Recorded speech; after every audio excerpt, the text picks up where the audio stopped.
Hey guys, Captain Brian here. Gonna go over the Humminbird Helix 9 and 10.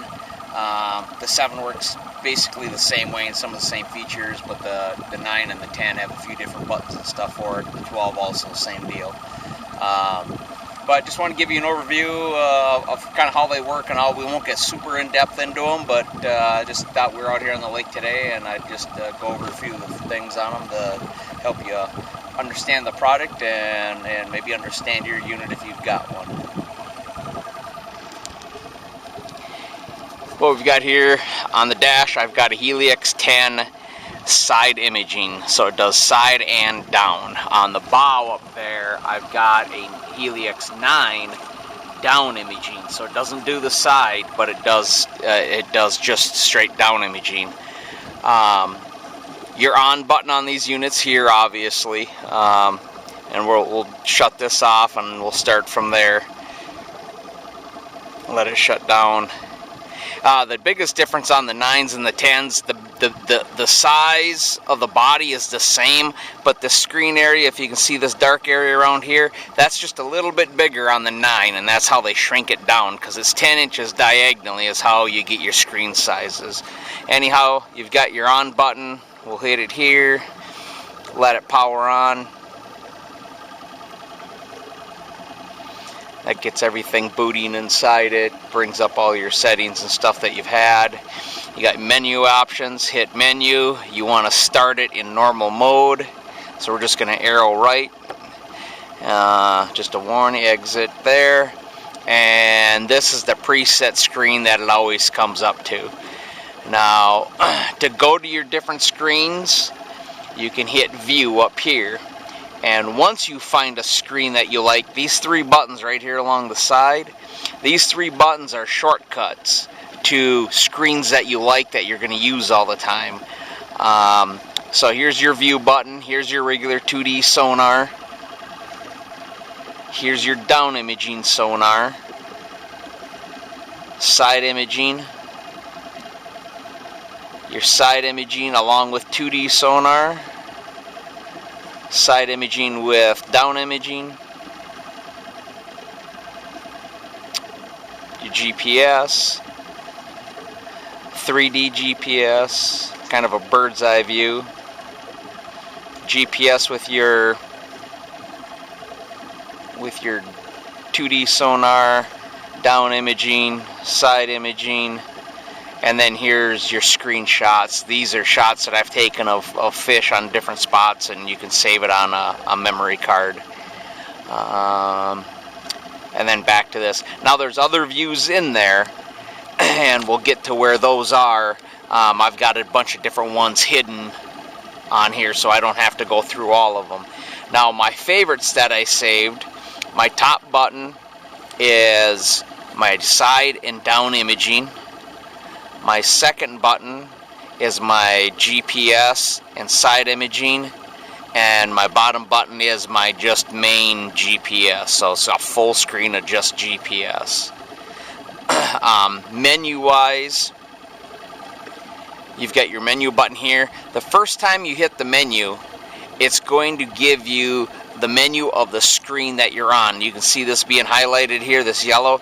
So it is the menu for the side imaging right now. If you want to activate the other side, you arrow over, and now the box is over here, and this one goes away, this one gets highlighted. This gives you all your sensitivities and whatnot for that particular box. I'm going to exit out of that, so I'm going to hit menu, and then I'm going to hit menu twice. That brings you to the main menu. Your first section is going to be different alarms that you want. If you want a low battery alarm, depth alarm, you can set that for if you get in too shallow of water. Temperature alarm, you know, if you don't want to fish water that's any warmer than 80 degrees, you get the 85-degree water and the alarm will go off. Just different alarms through there that you can go all the way down through here and set up if you'd like. Your sonars. Now you've got the first one here's your 2D sonar. You've got an 83-200 option, a 200 option, and an 83 option. I tried to run mine always 83 200. That gives you two different cones coming out of that 2D transducer. Now it's for your 2D. That's not going to do anything for your side and down imaging. Now your imaging is going to be 45, 455, or 800. Now the difference on that is the 455 is a much wider band, so you'll have a lot better coverage area. Your 800 is a much more defined cone, which gives you much more detail. Most guys are running on 45. It gives you plenty of detail, but it gives you that much more area. You're already looking at such a small area on the bottom anyhow, that having a wider area is always key. Surface clutter. This gets rid of a lot of the stuff up here, as you can see on the side here. The higher it is, lower it is. You just have to adjust that as you're looking at your screens. Switch fire mode, I've usually got on clear, or you've got max. I've normally got mine on clear mode. Fish ID, I always shut that off. That's what gives you your little fish symbol when you're on 2D sonar. Fish ID sensitivity, obviously down to 1. Your RTS window, that is if you're, let's exit out of here. Now I'm going to get us back to, see if I can get us on just a sonar here. Menu. Here's your here's where some more of your surface clutter come in. See how it changed up in here on that surface clutter? I generally try to run mine down 5 or lower. Switch fire clear mode. Your fish ID, if you turn fish ID on, what that'll wind up doing is making different marks into a fish, and that's why I say leave that off. You don't need that on. Your RTS window, if you turn this on, it gives you a real-time window here, just like the old flashers were. And it'll show you your sensitivities, and you've got a hard spot, it'll turn it into, an orange area on there, whatnot. Now you just got flat bottom there. But I generally, this doesn't do me really a whole lot of good. Yeah, it's real time, but it's also real time right there. So I generally turn that off, just so I've got that little extra room for my graph. Bottom view, structure ID. You got white line as your two options. I usually go structure ID. You got your zoom width if you want it narrow or wide. There's your 8300 kilohertz sensitivity.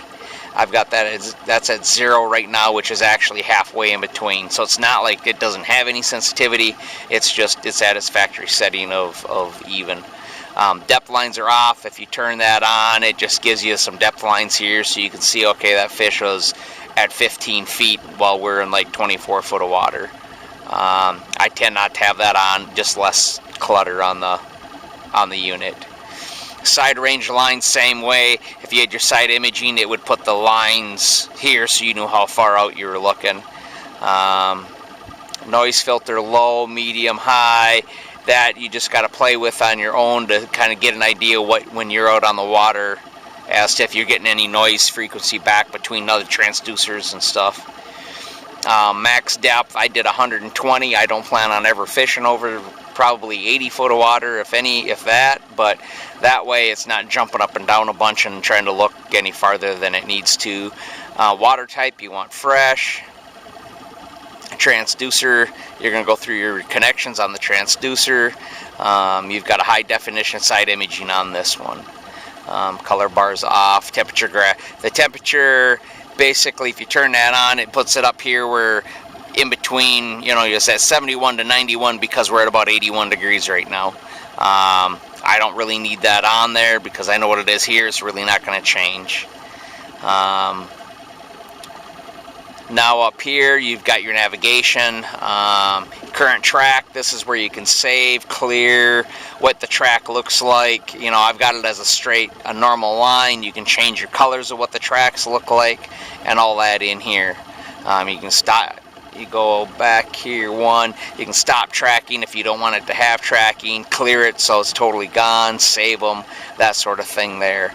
Your waypoints, routes, and trails and tracks are all in here. Here's all the waypoints that I'd have.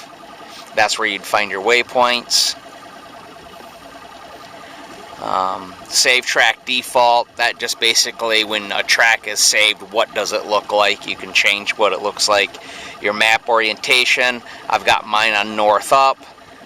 You can have north up, heading up, or course up. Everybody's got their preference on what they like there. Casting rings is when you're idling along, and when you're idling out on the lake and you're coming up to a spot, it will have the rings on there and certain distances so you know how close you're getting to it. North preference, you've got true or magnetic. I do true. Waypoint decluttering is off. That just kind of puts a bunch of waypoints in one little area for you. Tracking intervals. North indicator, I like to have that on, so on my GPS, go off here for a second, we'll go to the GPS quick. It puts your north up, gives you a little indicator right there. Menu again. Charting options. Here, pretty much you want it on auto select. That'll pick whatever chip you have in here. It'll pick that up. Zooms and range, I don't tend to use a whole lot of. My speeds and vessel offset, I don't really do a whole lot in here other than making sure that that's on auto. Humminbird charts, this stuff gets pretty cool. Auto chart live could be a whole nother seminar in itself. Basically what that allows you to do is go out and make your own maps out on the water as you zigzag over a hump or a point or whatever it might be. It will actually lay down the depth lines on it, and it'd be interesting in some areas that you think you got a really good mapping of it and how, you know, what it truly looks like using AutoChart Live, because you're going over it with the boat. Depth colors, depth highlights, that's a good one for, like, if you want something, like on mine I went and did it, so let's go to the mapping. So my stuff, anything under 5 foot is basically highlighted in green. You can change that to be 10 foot, 20 foot, whatever you'd like to do there. Lake list down here will show you all the lists of the lakes that you have on your chip.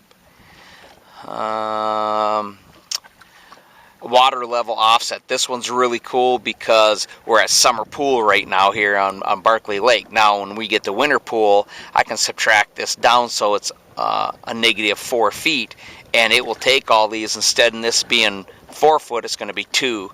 Rather than this being 12, it's going to be down to 8, or, you know, however, you know, I think here we changed 5 feet, so this would be a foot of water, you know, 7 foot of water, 12 foot of water versus what they're showing now, which I think is a really cool option for when you're on lakes that do different levels during the winter.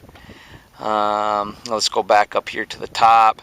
Settings here, basically you got all your, you know, what your units are. You want your units in depth, your depth in feet, statute miles per hour, user mode. You've either got advanced or normal. This allows you to do a few more things within the unit, so I have mine on advanced. You can have it on normal, just turn the unit on and go.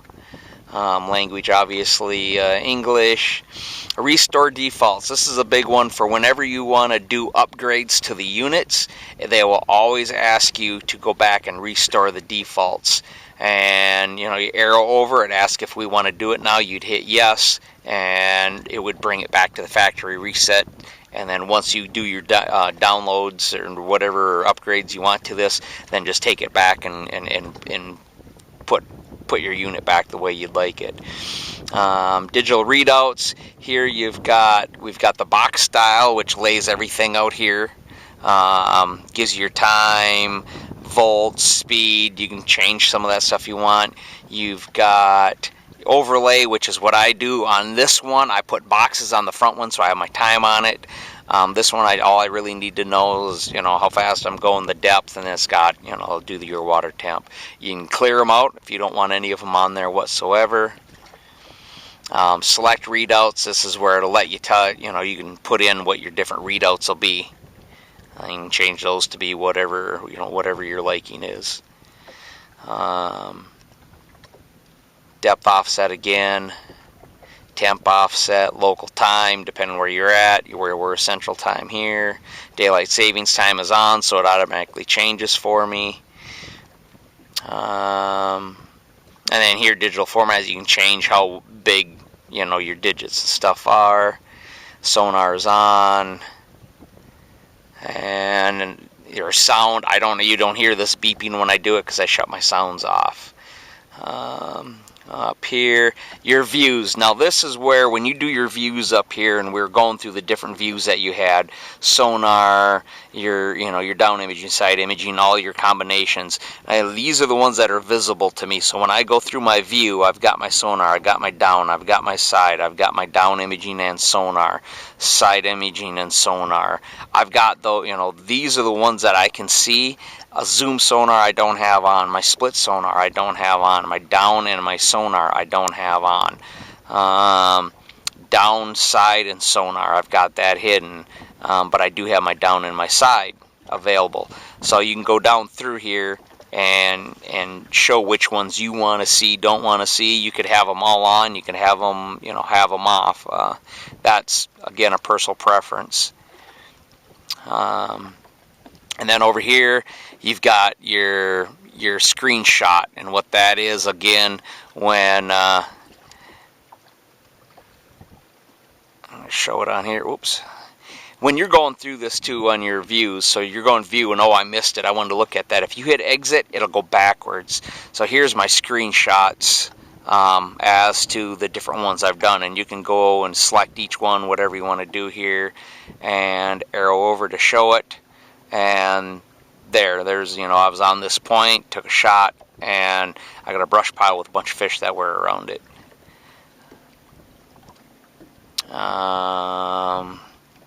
Go to the next one, is in a bay, and I got a bunch of bluegill beds that I took a picture of back in a bay. And my other one is a little brush pile with a little school of fish around it there. And those are the 3 screenshots that I've got right now. But it's cool to go back and look at what, especially if you're wondering what a school of fish look like again, or what a type of fish look like, you can always go in there and check them out and see what they look like. And remember what they look like. As far as coloring when it comes to your units, as like your down and side imaging, what you want to run, that's total preference to each person. You'd push menu once on these. I'm going to bring it back over here so it's on the side imaging menu. And let's just go to full side imaging. Let's get it so we're at just full side. And this works for both. Well, we're going to go side imaging. So here we got a full side imaging. What we're going to do here is I'm going to go menu. And the first time you hit menu is always the screen that you're on. It'll bring that up. So now you got the option to look to both sides. Just the right side, just the left side. Here's your sensitivities. You got a sensitivity here, and then you also have side enhance. Side enhance allows you to do sensitivity and contrast. This is a really cool feature on the Humminbirds, because before on a couple of the other units, all you could do was just contrast. That was also your sensitivity, and it was real hard to dial it in. Well, here you can kind of dial it in. If you want your sensitivity higher and lower your contrast, if you want your contrast higher and lower your sensitivity, because what will happen is it'll wash itself out. There's a sharpness mode and a contour mode. Contour mode, I would say have the contour mode off, because if you go on, it gets rid of your line and you don't have your depth below the boat. Basically, it takes away your down imaging when your side imaging is on. Go back to this menu back here. You can see how far you want to go out. I run it. You should run about 3 times the depth of the water you're in, but I generally don't go over 60, and most of the time I've got it on 50. And generally don't go any lower than 40. Chart speed. This is a key one too, which is really nice on the Humminbirds versus the other units I had, where it was only 1 speed and that's all it was. These you can run them all the way up to 10 or down to 1, And I generally run a 6 to a 7 when I have it on the dash. Now my 9, I run it on a 2 or a 3 because I'm moving slower with the trolling motor. And the slower it moves, the more it's going to pick up as far as detail on the bottom. The faster it's moving, it's going to keep up with you like on the big boat, you know, when you're running the big motor, but it also isn't going to pick up all the detail, but you can keep it going with the speed of the boat. If you got it going really slow, and if you got it moving really slow and you're moving with the boat and it's reading here, but you're already 20 feet away, you're missing a lot of stuff. So I tried to run mine. 10's a little too fast because you're going to miss a lot of stuff on the bottom. You're going to miss a lot of detail. So I tried to run it where it's right there in the middle, maybe a little above middle on there. Side imaging colors. They've got 10 different colors you can use. No, 12 different colors. Here's number 12 is kind of a greenish yellow. And this is a neat deal because you can kind of go through these, and if you're on a spot, you can take this, and I'm going to hit exit here for a minute, and I'm going to arrow this down so it stops everything. My screen is stopped now. I can come back here to my menu, to my colors, and I can go through each of these colors and see what looks best to me. Everybody's going to be different when it comes to these colors, and that's why they make different ones. But as you move these colors and go through the colors, what will happen then, my preference is I like this red back on number 10. That's always been my preference. But what will happen is you move each of those colors, then you're going to have to go up here and change your go to enhance. You're going to need to change your sensitivity and your contrast, and that will change with every color that you decide to change on here and tweak.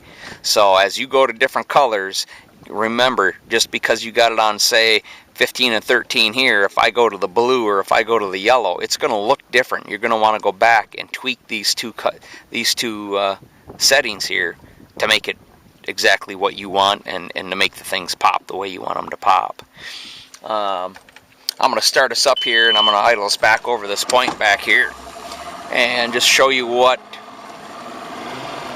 stuff looks like on your deeper water versus shallower water. Like here right now we're out in 17 foot, and looks like we probably got some larger bait fish out here. You can see how high they are off the bottom. They are here in the water column. They look like they might be on the bottom, but I can see out here their shadows on where they're at. This darker area here too is showing me softer bottom. And as we get up on top of this flat up here, your harder bottoms are going to turn white, just like this is here. We're still in deeper water, but this is a harder bottom. In fact, we're dropping off into 22 feet. You'll notice how wide this is getting because this is the transducer, this is the bottom to bottom. And now everything there is out to the side. So we just came over a hard spot, even though it was an 18 foot of water, it still was a hard spot compared to what was behind it. Now we're back into some deeper water and much softer bottom. And this is where you can stop, go to your menu if you want to beef up your sensitivity so that this looks whiter and it has a better draw to it. That's where you can mess around with that. I know out here when I'm in this deeper water, that's going to show soft bottom, and it's going to be a darker color like that. Looks like we got some carp out here. You can see the fish. You can see them, the white dots here, and then the black underneath them as their shadow. Again, we're coming back up on the flat. You got a hard bottom here. We come out of softer bottom into hard bottom. We only came up 2 feet, and it looks like we're on the edge of a point because you can see it right here, and a soft bottom out here, and we're on the tip of like a little bit of a point there.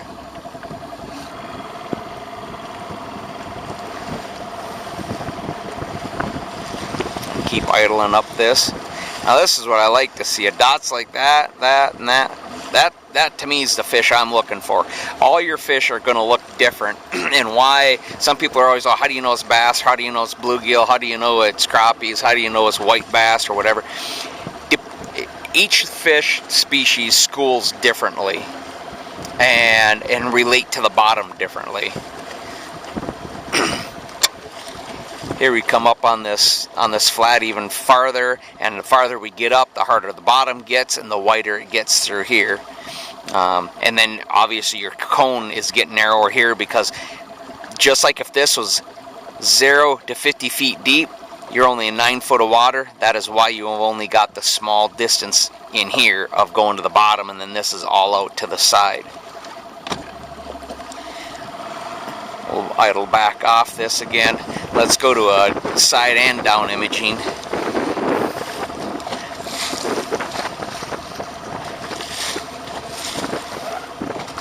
Now we're gonna fall off this break. You can see it falling off there, and I'm getting wider here on my depth.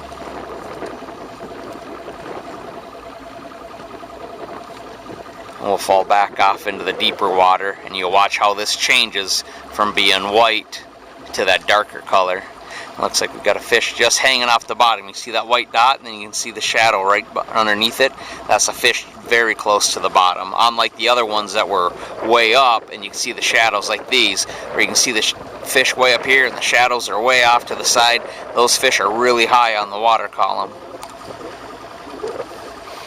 And as we get out here, you start seeing this darker water out here being deeper, but it's also soft bottom.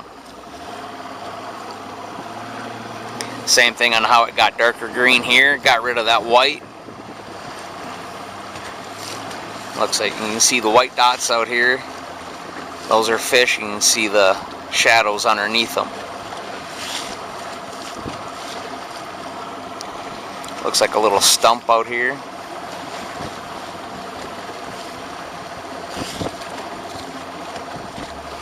Now you can add this in with your GPS. Here I've got a waypoint there on a spot where things bottleneck down.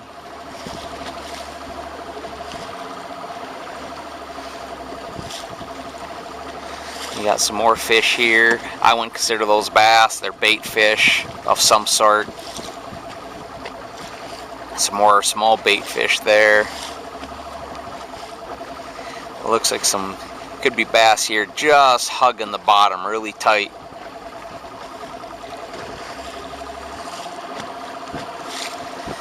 And this single fish right here, there's its shadow. It looks like it's right near the bottom, but it's really off to the side of the unit, and there's the shadow to it. So that fish is actually fairly high up in the water column.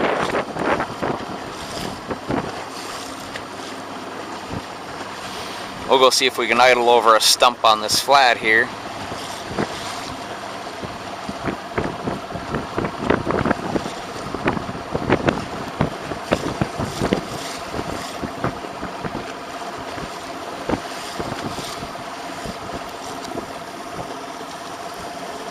Again, you can see the really white bottom area from being really shallow. Good hard bottom.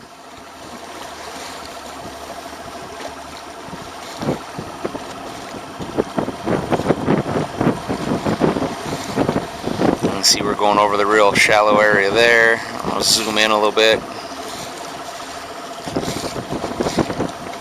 And here you can see the break coming. I'm going to slow us down here a little bit.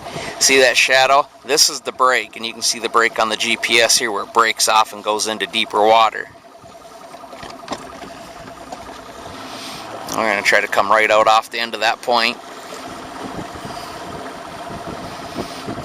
You can see it's got that little cup in it, and that's what we're following right there. That little cup is that little cup in the thing. Now we're going to start dropping off the end of this point. And there's a stump right there. You can see up here in the left-hand corner where it's going to start to break off that side. Actually looks like a couple stumps there right on the edge of that break. Another one right there. And now we break off. You got the darker water down here, that softer bottom, because we're out in the middle of no man's land. But there's your Helix units on what you're looking at there, especially on your side imaging, your down imaging, combined with the sonar and the GPS. But they're great units. Hopefully this helped you maybe understand yours a little bit more and as to what you're looking at. Until next time, we'll try to catch you out on the water. This is Captain Brian Brown.